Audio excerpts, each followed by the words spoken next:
Révolution digitale, épisode 104. Hey, this is John Lee Dumas of EO Fire, and you're listening to Révolution digitale with François Lambert. Each week, François brings you global business leaders sharing the secrets of their success in French. Francophone entrepreneurs, this is for you. Prepare to ignite. Bâtisseurs et bâtisseuses de la nouvelle économie, bien le bonjour. Ici François-Paul Lambert, bienvenue sur Révolution digitale. Cette saison, nous diffusons depuis l'Australie. Et si c'est la première fois que vous nous écoutez, je m'entretiens chaque semaine avec des entrepreneurs et entrepreneurs inspirantes partout à travers le monde. Nous parlons de leur aventure entrepreneuriale, de comment ils et elles ont lancé leur business et les leçons tirées de leurs échecs. Si vous êtes à la recherche de sens dans votre travail, si vous vous dites « Je ne veux pas juste être le maillon d'une chaîne, je veux être indépendant et faire une différence », vous êtes au bon endroit. La vie est trop courte pour la passer à être malheureux dans son travail. Vous avez en vous énormément à offrir. Et avec Révolution digitale, nous allons non seulement vous donner de l'inspiration, mais aussi des outils et des recommandations concrètes que vous pourrez mettre en œuvre chaque semaine pour faire ce que vous avez toujours vraiment voulu faire et travailler pour votre rêve, pas celui de quelqu'un d'autre. Alors si ce n'est déjà fait, n'oubliez pas de vous abonner gratuitement au podcast sur votre plateforme préférée pour recevoir directement chaque nouvel épisode. Vous êtes la tribu digitale. C'est parti. On retourne aujourd'hui à Paris où je retrouve mon invité que vous connaissez sûrement déjà. Ancienne élève de l'école normale supérieure et d'HEC, elle a fondé fin 2011 avec son mari Sharif Debs et son beau-frère Malek Debs la marque de joaillerie Gemio. Gemio incarne un nouveau type de luxe, plus authentique, plus accessible, avec une pointe de décalage. Gemio propose des créations entièrement fabriquées en France, dans le respect des meilleurs savoir-faire. En plus de son activité de dirigeante chez Gemio, notre invitée est aussi la créatrice du fameux podcast Le Gratin, qui traite d'entrepreneuriat et se classe régulièrement dans les premières marches de l'iTunes Store. Tribu Digitale, je suis vraiment très content de parler aujourd'hui avec Pauline Léniaud. Salut Pauline! Salut François, merci beaucoup pour ton accueil.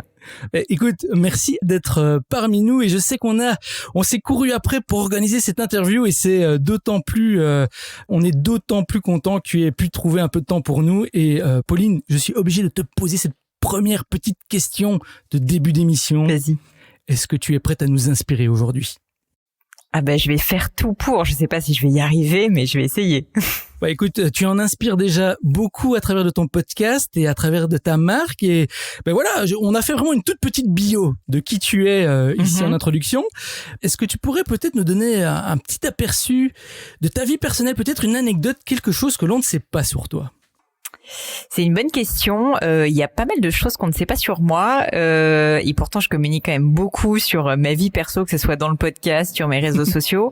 Ce qu'on ne sait pas sur moi, c'est certainement que quand j'étais au lycée, j'ai choisi de faire russe en LV2. Alors tu vas me dire c'est pas très intéressant, mais en fait j'adore la littérature russe et donc je me suis plongée là-dedans et l'un de mes rêves secrets, c'est d'être bilingue russe et donc régulièrement j'envisage d'aller immigrer à Moscou et de faire un espèce de stage intensif pour apprendre à parler russe parfaitement, mais en fait c'est un doux rêve qui pour l'instant ne s'est pas du tout réalisé. Est-ce que tu lis de la littérature russe ou bien c'est encore aujourd'hui? Alors je la lis en français malheureusement parce que c'est ça, je la lis plutôt en français maintenant. Allez, il y a une époque où je me débrouillais franchement pas mal et aujourd'hui je pense que je peux dire que je comprends quand même globalement bien des conversations, mais la pratique fait que j'ai beaucoup de mal à m'exprimer. Donc il faut vraiment que je me plonge dedans et que je fasse un petit stage intensif. Il y a que ça qui marche pour les langues.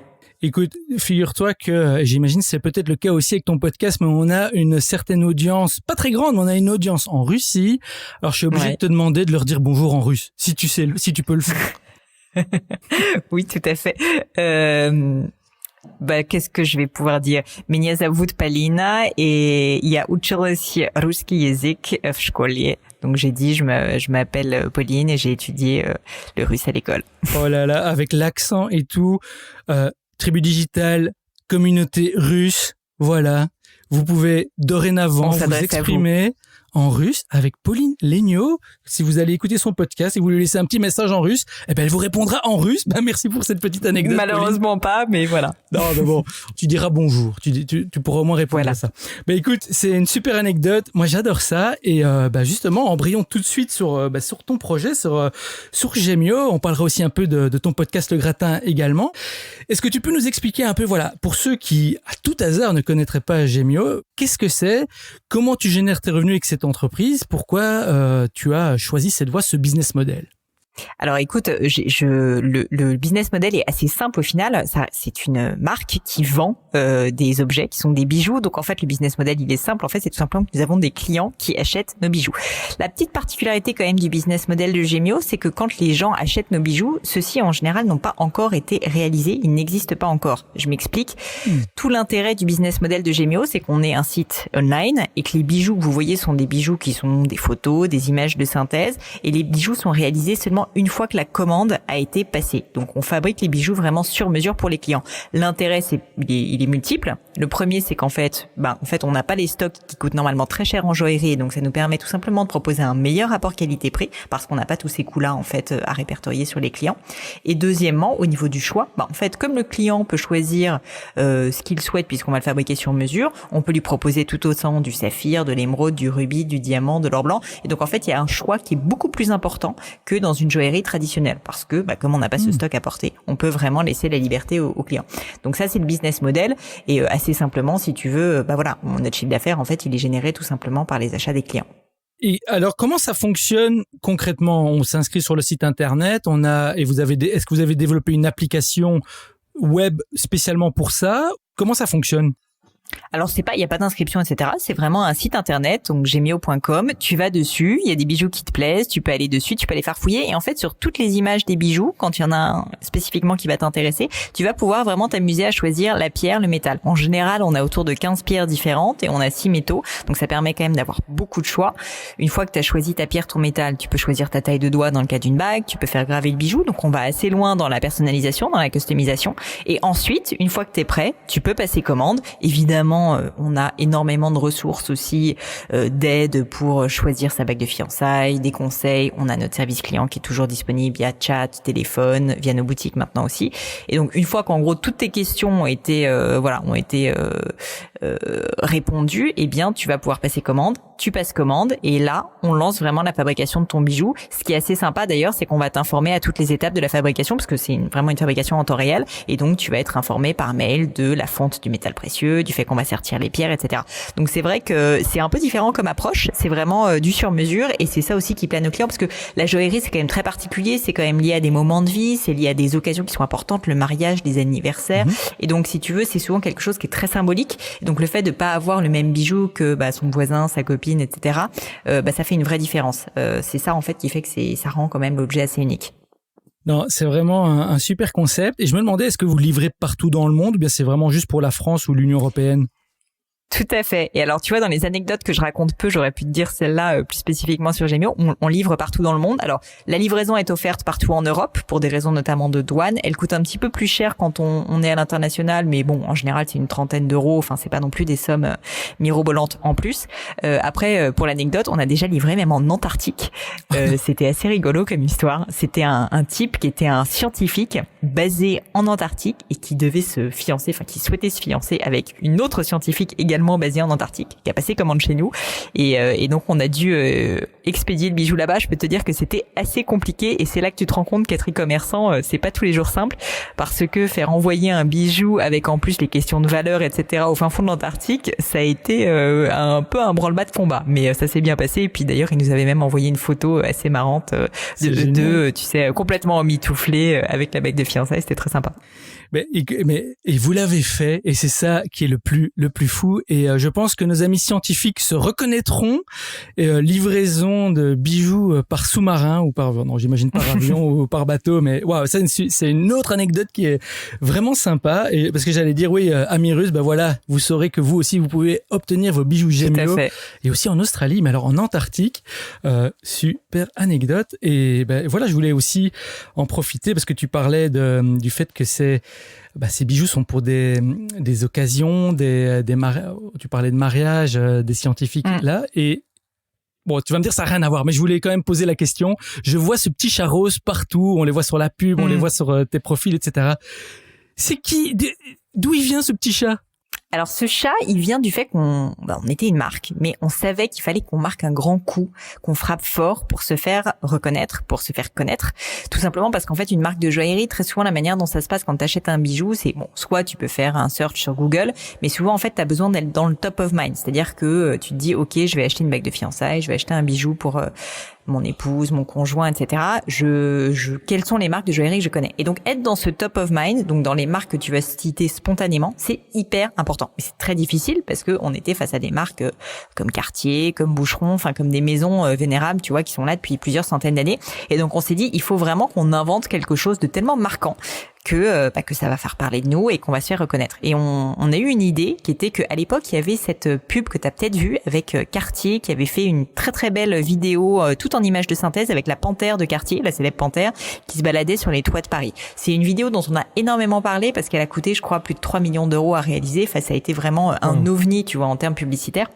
Et en fait, je me rappelle avoir vu cette vidéo, me dire qu'elle est magnifique, et me dire, mais quand même, une panthère, au fond, c'est absurde. Pourquoi est-ce qu'ils ont une panthère comme animal? Et en réfléchissant, je me suis rendu compte que toutes les marques de joaillerie avaient vraiment leur animal, que le bestiaire animalier, c'était quelque chose de très présent pour ces marques. Il y a donc la panthère de Cartier, Boucheron, on en parlait, il y a tout un bestiaire, Bulgari, c'est le serpent, voilà. Et en général, c'est quand même pas des animaux qui sont très sympathiques. Et je me suis dit, ça serait quand même assez sympa que nous-mêmes, on ait notre propre animal, mais qui nous ressemble, qui soit plus à notre image, qui soit bienveillant, qui montre en fait qu'on a envie d'aller vers nos clients et d'être leur complice d'une certaine manière. Et donc, c'est pour ça que j'ai eu l'idée de ne pas avoir une panthère, mais d'avoir un chat en pied de nez, un peu à la panthère de Cartier. C'est un beau pied de nez, je trouve que c'est un super concept. Et d'ailleurs, Tribu Digital, s'il y a aussi quelque chose à retenir ici, c'est ce concept top of mind en anglais qui, j'imagine, je peux traduire par être toujours à l'esprit de ses clients. Et exactement. Avec ce petit chat rose, et voilà, Gemio, il reste top of mind et c'est vraiment un concept très important. Merci beaucoup d'avoir partagé cette autre anecdote. J'ai l'impression que tu as plein d'anecdotes à nous raconter. J'ai 8 ans d'expérience avec ma boîte, donc j'ai 2-3 anecdotes, ouais. Il va falloir que tu reviennes pour toutes nous les partager parce que en 30 minutes, ça va être dur. Mais justement, comme petite question par rapport, tu parlais de top of mind. Gemio, vous êtes lancé et dans la section suivante, tu vas nous expliquer comment et pourquoi tu t'es lancé. Mais comment c'est qu'on est nouveau, qu'on se bat finalement avec des grands noms, tu parlais de Cartier, etc. Mais comment est-ce que vous avez fait pour vous faire connaître au tout début? Justement, alors ce chat rose, ça a été vraiment un moment pivot pour nous et on le voit bien dans nos chiffres au niveau de notre expansion, de notre croissance. Ça a été vraiment un moment de déclic, si tu veux, et de décollage pour la marque. Je te donne un chiffre, on parlait donc de fameux top of mind. Aujourd'hui, Gemio est cité à 19% quand on répond à la question en Ile-de-France, quelle marque de joaillerie connaissez-vous? Donc c'est énorme et ça, honnêtement, c'est entièrement dû au chat rose.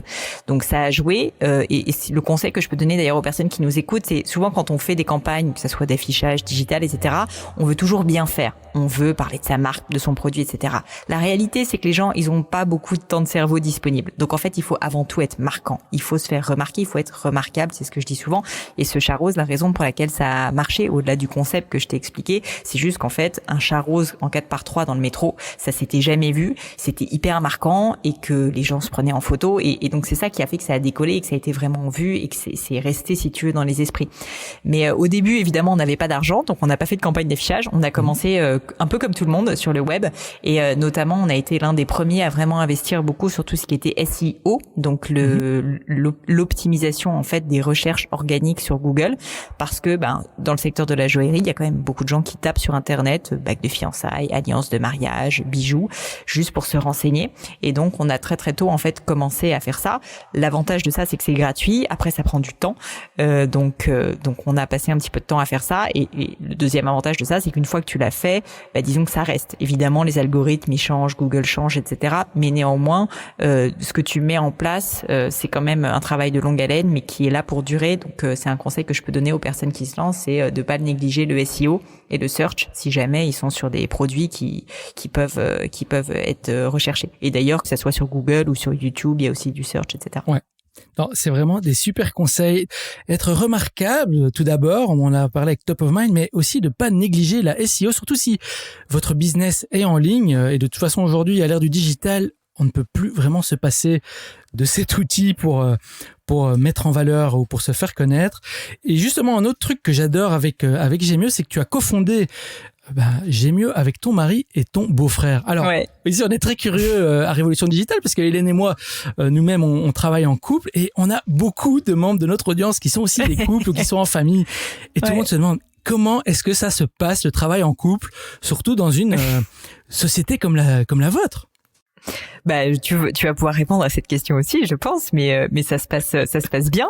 Non, mais clairement, je pense que tu diras comme moi que c'est pas fait pour tout le monde. Nous, évidemment, en fait, on avait quand même en tête qu'on pensait qu'on était complémentaires et compatibles. Donc, il y a des personnes qui savent d'emblée, si tu veux, que c'est pas possible de travailler en couple. Donc, il faut même pas essayer dans ce genre de cas. Après, ça se passe très bien pour nous, mais on a quand même mis un certain nombre de garde-fous et puis créé une organisation. On s'est pas juste dit, ok, on commence à bosser ensemble et puis qui vivra verra. On s'est rendu compte en fait que c'était un enjeu et donc on a mis des bases assez solides dès le début. On s'est dit qu'est-ce qui compte le plus pour nous? Est-ce que c'est la boîte? Est-ce que c'est le couple? On s'est dit non, en fait, si jamais ça marche pas au niveau du travail, il faudra que on se sépare professionnellement mais pas personnellement. Donc tu vois, on avait quand même hiérarchisé pour nous ce qui comptait le plus. Ça, c'est important de le dire parce qu'il y a beaucoup de gens malheureusement qui commencent à travailler en couple ou même entre amis, ça se passe pas bien et ensuite tout explose, tu vois, tu perds ton couple et tu perds ta boîte. Et donc pour nous, c'était impensable de réussir à faire ça.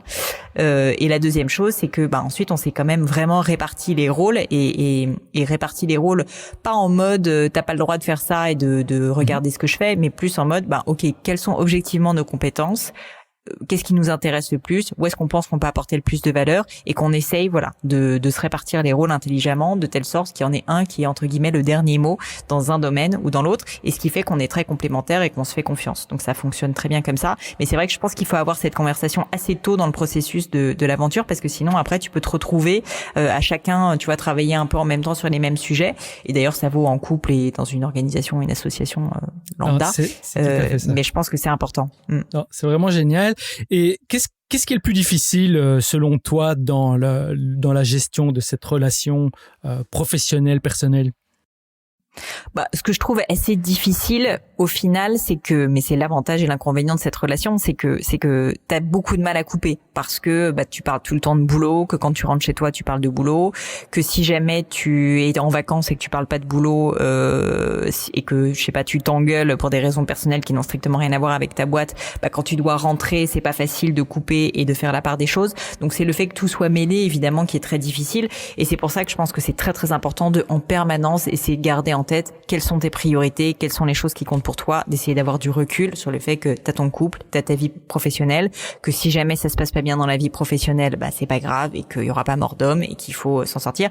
Même si au final, dans notre cas, ça se passe bien, à chaque fois qu'on s'engueule, par exemple, pour des raisons professionnelles, je me dis, ok, c'est pas parce que ça se passe pas bien en ce moment au niveau professionnel que ça va tout remettre en cause. Et donc, je pense qu'il faut vraiment apprendre, à séparer les deux. C'est pas tous les jours facile, surtout qu'il faut être exemplaire. Nous, on a quand même une trentaine de collaborateurs et donc on va pas non plus se mettre sur la gueule, tu vois, devant tout le monde. Donc il faut apprendre à être assez exemplaire et aussi à pas faire de passe droit. Donc on a plutôt tendance à être même un peu plus dur l'un avec l'autre qu'avec d'autres personnes, justement parce qu'on veut pas qu'il y ait de passe droit particulier. Donc je pense que le secret, c'est d'être assez rigoureux et assez clair en fait dans ta tête sur ce qui est important ou pas pour toi. Voilà, et Tribu Digital, j'espère que vous prenez bien note, surtout si vous envisagez de vous lancer ou si vous êtes déjà lancé en couple. Ces petits conseils vont certainement grandement vous aider. Et je voulais ici aborder un petit peu ton autre projet, ton podcast Gratin. Alors, je sais qu'il y en a beaucoup dans notre audience qui connaissent déjà, il y en a peut-être qui ne connaissent pas encore, mais si vous ne connaissez pas, allez jeter un coup d'œil à ce podcast. Et j'ai dit nouveau, mais on a lancé le podcast à peu près en même temps. Mais c'est ça. Mais il y a un truc de fou qui s'est passé, c'est qu'entre-temps, le monde du podcast, il a complètement explosé. Il y a des nouveaux podcasts qui déboulent tous les jours. Et, c'est impressionnant. Et Tribu Digital, voilà, des podcasts sur l'entrepreneuriat, il y en a plein, mais s'il y en a un autre que vous devez absolument rajouter à votre liste, c'est le podcast Le Gratin. C'est un podcast très bien mené avec des personnalités plutôt française, je pense, ou bien est-ce que tu interviews aussi des personnalités en dehors de la France? Écoute, c'est une bonne question. J'ai eu une personne qui était indienne et j'ai fait d'ailleurs l'interview en anglais, mais je t'avoue qu'habituellement, je suis plutôt sur des Français, effectivement. Voilà, mais c'est un podcast en moyenne 45 minutes, 1 heure? Ouais, c'est autour d'une heure et quart. En fait, j'ai un format qui est un format long où j'interviewe des personnalités, donc dans plein de domaines. Ça peut être l'entrepreneuriat, mais c'est assez large. Tu vois, par exemple, la semaine dernière, j'ai eu une personnalité qui était une addictologue, donc un médecin spécialisé dans les addictions. Ouais. J'ai déjà eu des médecins nutritionnistes, déjà eu des sportifs, des artistes. Donc c'est assez large. Et ça, c'est 1 heure. Et après, j'ai un autre format plus court d'une 20aine de minutes où je parle à des auditeurs, pour tout te dire, et je réponds à leurs questions, surtout sur l'entrepreneuriat. Donc c'est un deuxième format qui est un petit peu plus court. Voilà, donc Tribu Digital, allez tout de suite, enfin, en tout cas, attendez la fin de cet épisode, mais dès que c'est fini, allez découvrir, si ce n'est pas déjà fait, le gratin. Et je voulais te demander ici, Pauline, justement, qu'est-ce qui t'a motivé à lancer un podcast? Et peut-être, est-ce que tu peux nous dire comment est-ce que ça aide ta société? Est-ce que ça aide Gemio? Ouais, alors en fait, je l'ai pas fait initialement pour Gemio. Très honnêtement, c'était quelque chose qui était complètement indépendant. Je l'ai fait parce que je me suis mis pas mal à faire du sport il y a 1 an et demi, et que très honnêtement, je faisais de la course à pied, que je m'ennuyais comme un rat mort quand je faisais ma course à pied en écoutant de la musique. Et donc je me suis dit tiens, je vais commencer à écouter des podcasts parce que j'avais quelques personnes qui m'en avaient parlé autour de moi. Faisant ça, je me suis rendu compte qu'il y avait une très forte offre aux États-Unis, en Angleterre, mais que franchement en France, c'était encore assez naissant. À l'époque, il y a 1 an et demi, il y avait beaucoup moins de podcasts natifs, c'était essentiellement des rediffusions d'émissions radio. Et je me suis dit, mais c'est dommage, il y a peut-être quelque chose à faire. Et en réfléchissant, je me suis rendu compte que moi-même, en fait, j'avais la chance via Gemio d'avoir rencontré énormément de personnes inspirantes, qu'en plus, j'avais pas forcément l'occasion de leur poser toutes les questions que j'avais en tête, parce que tu vois, quand tu rencontres quelqu'un, tu vas pas non plus le bombarder de questions sur son boulot. Et donc, je me suis dit, c'est l'occasion de mêler l'utile à l'agréable, de saisir cette opportunité probablement en France, et puis aussi juste de m'inspirer moi-même, de parler à des personnes plus en profondeur que ce que j'aurais fait naturellement, et juste de rencontrer de nouvelles personnalités inspirantes. Et c'est ce que j'ai fait. En me disant au début, je vais tester, je vais voir si ça fonctionne. Ça a décollé très vite. Et donc, maintenant, j'ai dépassé les 50 épisodes. Je crois que je suis à quasiment 60. Donc voilà, ça fait plus d'1 an que je fais ça. Waouh. Félicitations. Et donc, comme je l'ai dit, Tribu Digital, allez découvrir ce podcast. J'adore ce que tu viens de dire parce que on est un peu dans les mêmes logiques. Et finalement, il y a beaucoup de gens qui sont en train de découvrir et tout d'un coup, ils n'en peuvent plus. Donc, si vous êtes en manque et que vous n'avez pas assez avec Révolution Digitale et avec tous les autres podcasts qui existent, voilà un autre à rajouter à votre arc et vous ne serez pas déçus. C'est comme se faire un mini MBA gratuitement, en plus avec toute l'expérience de Pauline, de son business et des invités qu'elle a. Donc, allez découvrir ça. Et si, Pauline, moi, je te propose que on passe rapidement à ton parcours et ici c'est la 3e section de l'épisode et je te demanderai ici de nous expliquer quand est-ce que tu as su que tu voulais devenir entrepreneur, que tu voulais te lancer à ton propre compte. Alors pour moi, il y a eu un moment très précis. En fait, j'ai fait des études qui n'ont rien à voir avec l'entrepreneuriat. Moi, j'ai fait des études pour être prof. Je devais être prof d'anglais, de littérature. Et donc, j'ai fait ça pendant assez longtemps, poussée notamment par mes parents qui eux-mêmes étaient entrepreneurs et qui m'ont dit, ma petite chérie, c'est compliqué l'entrepreneuriat. Peut-être fais quelque chose d'un petit peu plus stable. Ne prends pas trop de risques. Et j'ai fait ça. J'étais pas très heureuse. Et du coup, je me suis dit, ça me plaît pas tellement l'enseignement, donc je vais quand même tenter quelque chose de peut-être un petit peu plus, d'un peu différent. Et j'ai passé l'ENA, le concours donc pour être dans l'administration publique française. Donc c'est un concours qui est très difficile. J'ai travaillé énormément pour le faire. Là aussi, quand même poussé par mes parents qui eux-mêmes n'ont pas fait beaucoup d'études et qui sont entrepreneurs et qui le voyaient aussi, tu vois, comme quelque chose de, de super inspirant pour eux. Ouais. Et donc je passe ce concours. Il se trouve que je rate le grand oral, donc qui est un espèce d'entretien de personnalité géant, et je me suis pris un 2/20, qui est une note complètement catastrophique. Et en fait, ça a été un moment assez de déclic pour moi parce que là, je le raconte un petit peu en blaguant, mais au fond, j'avais travaillé quasiment 10 ans de ma vie, si tu veux, pour aboutir à ce moment-là. Et je me suis rendu compte que non seulement il voulait pas de moi, mais qu'il m'avait vraiment mis une note, complètement couperette, tu vois, pour me dire, mais ça n'est pas fait pour vous. Et donc, ça a été une période très dure de remise en question. Je me suis dit, mais au fond, ça fait 10 ans que je travaille pour quelque chose qui me correspond pas. Il faut que j'arrête de vivre le rêve de mes parents et que je commence à réfléchir à ce que je veux pour moi-même. Et en réfléchissant, je me suis dit, mais en fait, ce qui compte pour moi, au fond, c'est l'aventure, c'est la prise de risque, c'est la création, c'est le fait de voir les effets de mes actions, de sortir de terre des projets, de construire. Et je me suis dit, mais le meilleur métier pour faire ça, c'est l'entrepreneuriat. Et donc, il y a eu un moment vraiment assez fondateur pour moi où je me suis rendu compte de ça. Après, j'y connaissais strictement rien parce que concrètement, je dis pas du tout que l'enseignement, c'est pas un métier très difficile, bien au contraire. Mais juste, j'étais pas entrepreneur et je savais pas comment faire. Donc, je suis rentrée ensuite en école de commerce. J'ai appris pas mal de choses en école de commerce et j'ai lancé Gemio à la sortie de mon école quand mon compagnon de l'époque m'a demandé de l'épouser, donc on a vu l'opportunité de la joaillerie. Mais disons que j'avais pas du tout, si tu veux, une mentalité d'entrepreneur quand j'étais plus jeune. Je savais ce que c'était parce que mon père était entrepreneur, mais je pense que je m'étais dit que c'était pas fait pour moi, et donc c'est revenu beaucoup plus tard quand je me suis rendu compte qu'il fallait que je commence un petit peu à être maître de mes propres actions. Et je pense qu'il y en a plein qui vont se reconnaître dans cette histoire. Et alors, est-ce que tes parents sont contents maintenant? Oui, en plus, franchement, je vais faire un mea culpa parce que eux me disent, et je pense que c'est vrai, qu'ils pensaient que c'est ce que je voulais, si tu veux, de travailler dans le service public. Donc, ils m'ont poussé vers ça, mais plus presque pour me faire plaisir, c'était pas non plus une pression méchante, tu vois. Donc maintenant, évidemment, ils sont ravis. Au contraire, je pense qu'on a beaucoup plus de sujets de conversation parce que eux-mêmes sont entrepreneurs, et donc ça les éclate de parler de business. Alors que finalement, à l'époque où je travaillais pour le service public, ils étaient fiers, mais disons qu'il n'y avait pas forcément d'atomes crochus au niveau du contenu de ce que je faisais. Donc au contraire, maintenant, je les aide un petit peu pour leur travail, eux m'aident également, et donc c'est vrai que c'est beaucoup plus positif de pouvoir parler de ça. Et d'ailleurs, je trouve que c'est très bien de parler de business en famille. C'est quand même quand on est entrepreneur, mais même quand on est salarié, le fait de travailler, c'est quelque chose où on passe 70% de son temps en général, donc autant que ça soit plaisant et qu'on puisse partager ça, quoi. Non, exactement. Et dans ton cas, c'est vraiment une affaire de famille, que ce soit avec maintenant ta famille directe, avec ton mari et ton beau-frère et tes parents. C'est vraiment super. Est-ce que tu as envisagé de rejoindre un grand groupe, peut-être un moment, d'aller travailler comme employé, ou c'était jamais passé par la tête? Écoute, c'est marrant parce que il y a quelqu'un qui m'a posé la question il y a pas très longtemps, et alors je l'ai jamais fait, hein, donc j'ai fait des stages quand j'étais plus jeune dans des grands groupes, mais ça m'attire pas tellement. Peut-être que je passe à côté de quelque chose. Je pense que je suis quelqu'un qui est moi j'adore la liberté, c'est vraiment un mot et une valeur qui me plaisent énormément. Ça va parler, je pense, à ta tribu digitale, mais donc pour moi c'est vrai que cette liberté, elle est assez inhérente à l'entrepreneuriat, et donc je pense que je vais vouloir continuer à créer des boîtes, Gémeo, peut-être d'autres podcasts, je ne sais pas, mais disons que j'aime bien être libre de mes actions, et j'avoue que travailler dans un grand groupe aujourd'hui, c'est pas ce qui m'attire le plus.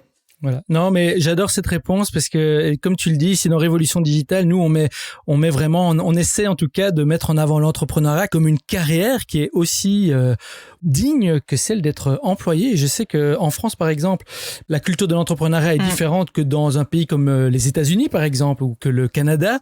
Et voilà, beaucoup de personnes qui nous écoutent sont vraiment dans cette logique, comme tu viens d'expliquer, sur cette liberté, et on n'ose pas, on a peur, on ne se rend pas vraiment compte de ce qui est possible et ce qui est faisable dans l'entrepreneuriat. Mais l'entrepreneuriat, tous nos invités le disent, c'est pas un parcours facile, c'est quand même extrêmement difficile, mais rien n'est facile dans la vie. Et ici, je voudrais, Pauline, très rapidement, que tu nous racontes, ou que tu nous mentionnes en tout cas, ton pire moment en tant qu'entrepreneur, et comment tu l'as surmonté. C'est une bonne question. Honnêtement, j'en ai eu beaucoup. Alors le pire, c'est pas le plus facile comme question. Mais je pense que des moments difficiles pour moi en tant qu'entrepreneur, ça a été des moments compliqués au niveau humain. Soit avec mes associés, alors ça c'est toujours résolu, mais où on a pu avoir des engueulades très violentes avec mes associés, et franchement parfois je me disais si jamais on se parle plus pendant je sais pas quasiment 3 semaines, tellement on est énervé et on n'est pas en accord, est-ce qu'on va réussir à s'en sortir? Et ça nous est arrivé. Et on s'en est sorti, mais tu vois, une période comme ça où en gros t'as un problème peut-être d'ego, un problème d'incompréhension sur la direction de l'entreprise, et en gros tu rentres dans un débat qui est difficile en fait à trancher. C'est des moments qui sont durs parce que du coup tu es renfermé dans ta solitude, tu peux pas en parler en plus à l'extérieur évidemment, donc c'est vrai que ça a été des moments assez durs. Au final, on a réussi à s'expliquer, la communication et le fait qu'on soit plusieurs associés, 3 associés, ça joue parce qu'il y a toujours une personne qui peut faire l'intermédiaire.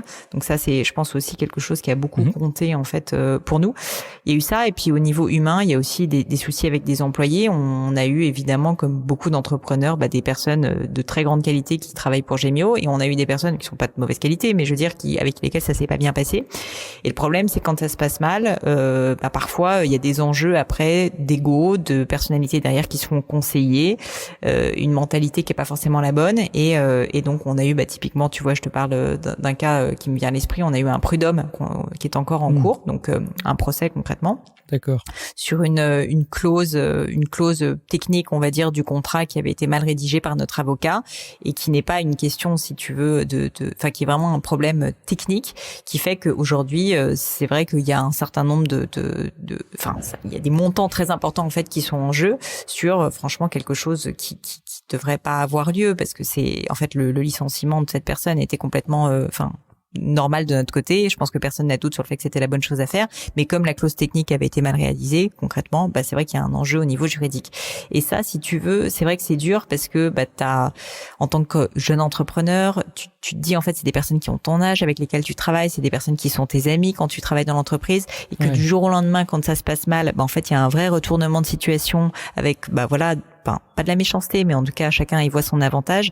C'est vrai que c'est assez dur personnellement, et donc je pense que la difficulté quand t'es entrepreneur, c'est que c'est tellement ta vie, ta boîte, qu'il faut réussir à te dire que tes échecs, tes erreurs ne sont pas tes erreurs uniquement personnelles, mais que c'est ceux de ta boîte, de ton projet, et qu'il faut réussir vraiment à avoir du recul, de la perspective par rapport à ça. C'est très difficile parce que ça fait peur. Quand t'as des centaines de milliers d'euros en jeu, comme c'est le cas ici, ça fait peur. Mais il faut apprendre à avoir les reins solides, et je dirais que l'une des grandes qualités pour moi d'un entrepreneur, c'est de réussir, si tu veux, à presque apprécier les ennuis, ou en tout cas à voir les ennuis comme des sources de solutions potentielles, et ne pas prendre les choses trop personnellement parce que sinon tu dors plus quoi. Voilà, non, c'est trop bien dit. Et Tribu Digital, j'espère que vous prenez note de ça encore une fois, parce que finalement, pourquoi on pose cette question, c'est simplement aussi parce que le moment difficile, ces obstacles qui vont arriver sur votre chemin, ce sont des leçons. Et c'est comment vous approchez ces obstacles qui va faire toute la différence. Alors, faites comme Pauline, prenez de la perspective par rapport à ce qui vous arrive. Et Pauline, si tu pouvais résumer la leçon clé que tu as retirée jusqu'à présent de ton expérience en tant qu'entrepreneur, qu'est-ce que ce serait ? La leçon clé, je dirais que c'est vraiment alors j'en ai plusieurs en réalité, mais je dirais que faire les choses à 100%, c'est quelque chose qui est complètement clé pour moi. Je me rends compte que lancer un peu des projets à droite à gauche, espérer que ça va bien se passer, ça ne fonctionne jamais. Ce qu'il faut, c'est vraiment y aller avec une vision, avec toutes ses tripes, avec toute sa volonté, avec toute son envie, et vraiment y mettre tous les moyens possibles et inimaginables, parce qu'en fait, c'est toujours infiniment plus dur que ce qu'on pense à tous les niveaux.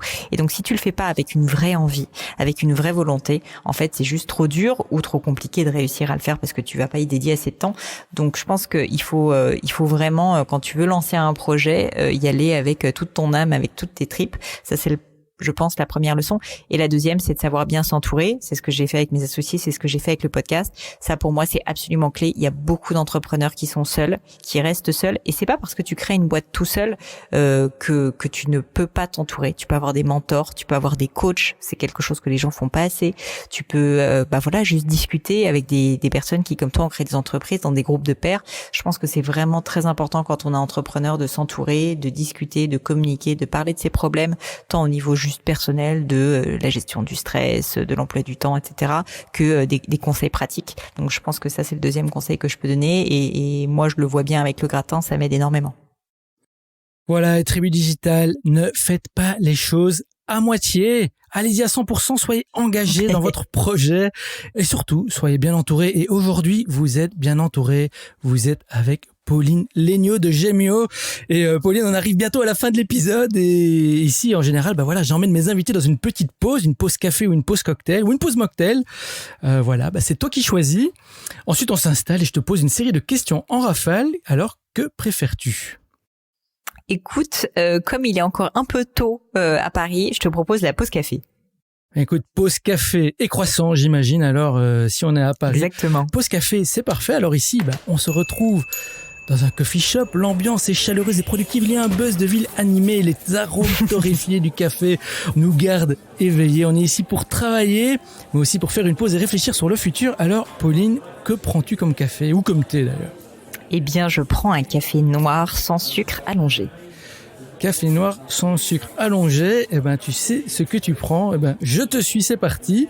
Et première question, Pauline, qu'est-ce qui est le plus important à garder à l'esprit quand on lance un business ?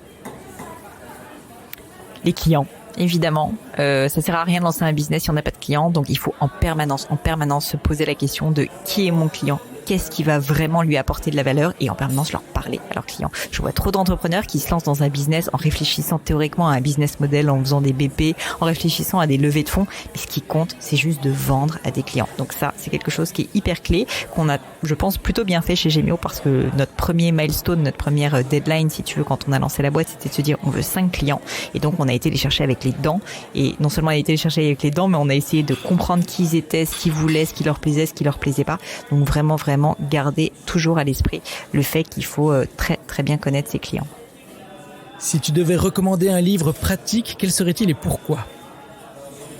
Il y a un livre que j'aime bien sur l'entrepreneuriat qui s'appelle la Lean Startup, qui est assez connu. Je l'aime bien ce livre parce que souvent, quand je parle à des entrepreneurs, ils réfléchissent énormément à comment ils vont lancer leur business, combien de temps ça va leur prendre, et voilà. Et en fait, ils sont beaucoup dans la réflexion. Et je pense que c'est très bien, mais il faut aussi parfois agir. Et il y a une phrase que j'aime assez qui est "Good is better than perfect". Done is better than perfect, c'est-à-dire faire les choses, c'est mieux que ne rien faire du tout, en gros. Et même si c'est imparfait, en fait, il faut déjà se lancer et on va apprendre de ses erreurs et on va apprendre de ses clients en mettant un prototype sur le marché. Et ce livre Lean Startup, en fait, est vraiment un guide pratique pour lancer sa première entreprise sous la forme d'un prototype dans un premier temps, apprendre de ses clients et ensuite la développer.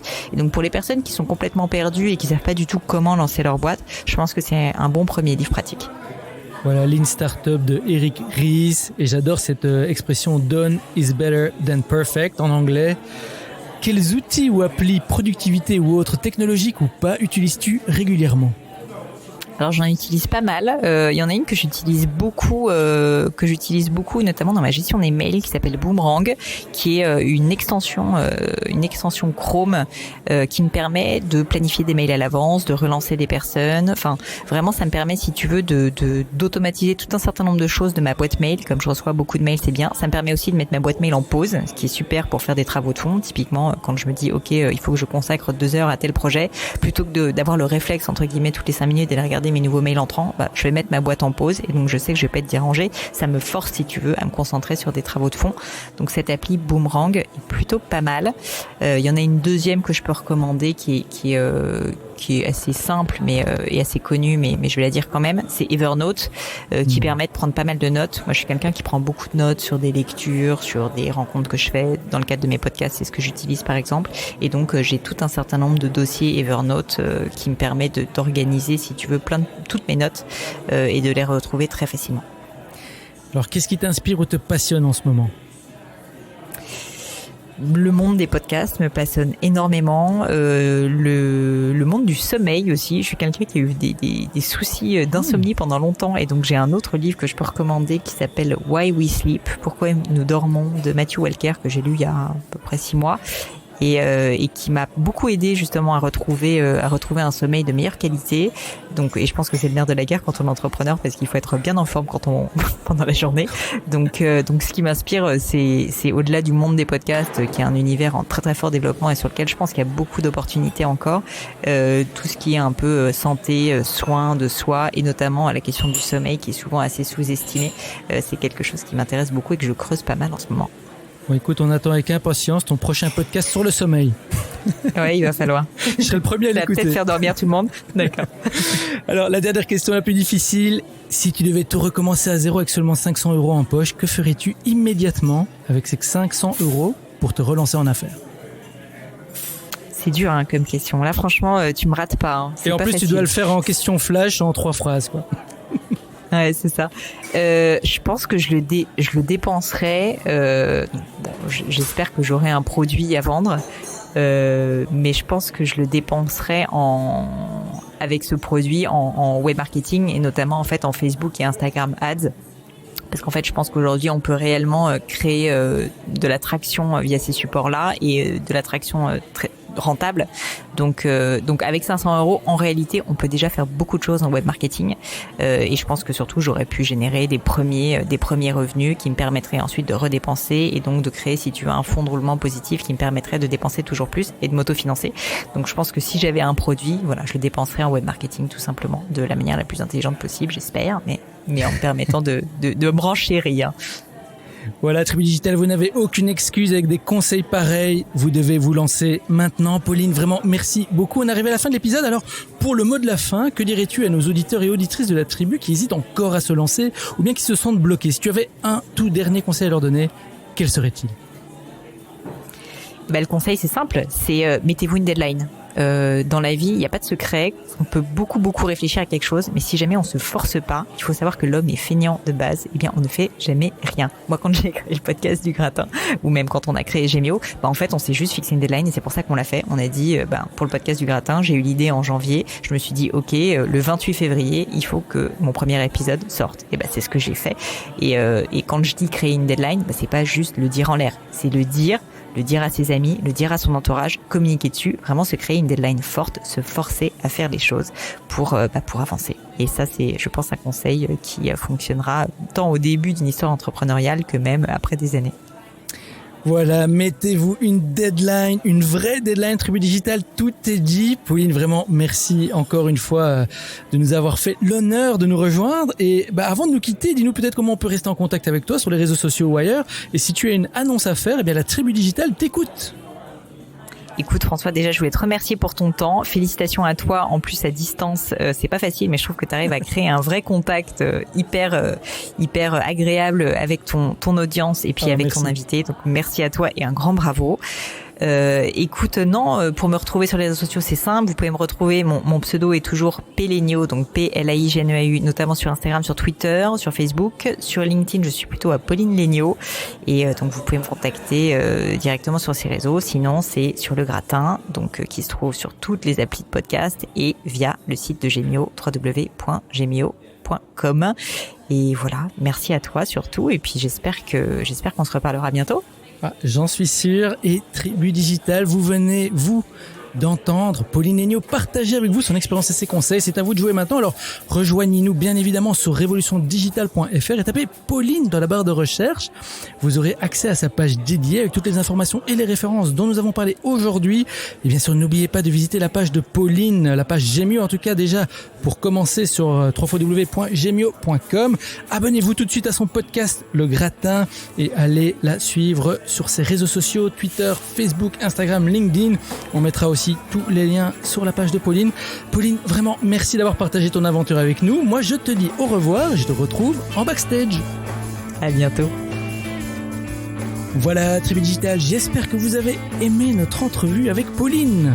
Voilà, si c'est le cas, prenez une petite seconde pour partager l'épisode avec vos amis. Et n'oubliez pas non plus de vous abonner sur la plateforme de votre choix, sur Apple Podcasts, Castbox, SoundCloud, Spotify, Deezer, etc. Ou encore mieux, inscrivez-vous directement sur notre site web pour être notifié des prochains épisodes. Et si nous pouvons vous aider, ou si vous voulez nous joindre, venez nous suivre sur Instagram, Revo Digital. On est là pour vous. Vous méritez d'être heureux dans ce que vous faites. Je vous le dis à chaque épisode, vous êtes la Tribu Digitale et souvenez-vous, tout semble toujours impossible jusqu'à ce que ce soit fait. Thank you for listening to our guest stories this week. Merci et n'oubliez pas de vous inscrire à notre newsletter pour encore plus de conseils qui vous aident à réussir. We hope you're inspired and ready to move forward with your entrepreneurial dream. À bientôt pour un prochain épisode de Révolution Digitale. Stay inspired!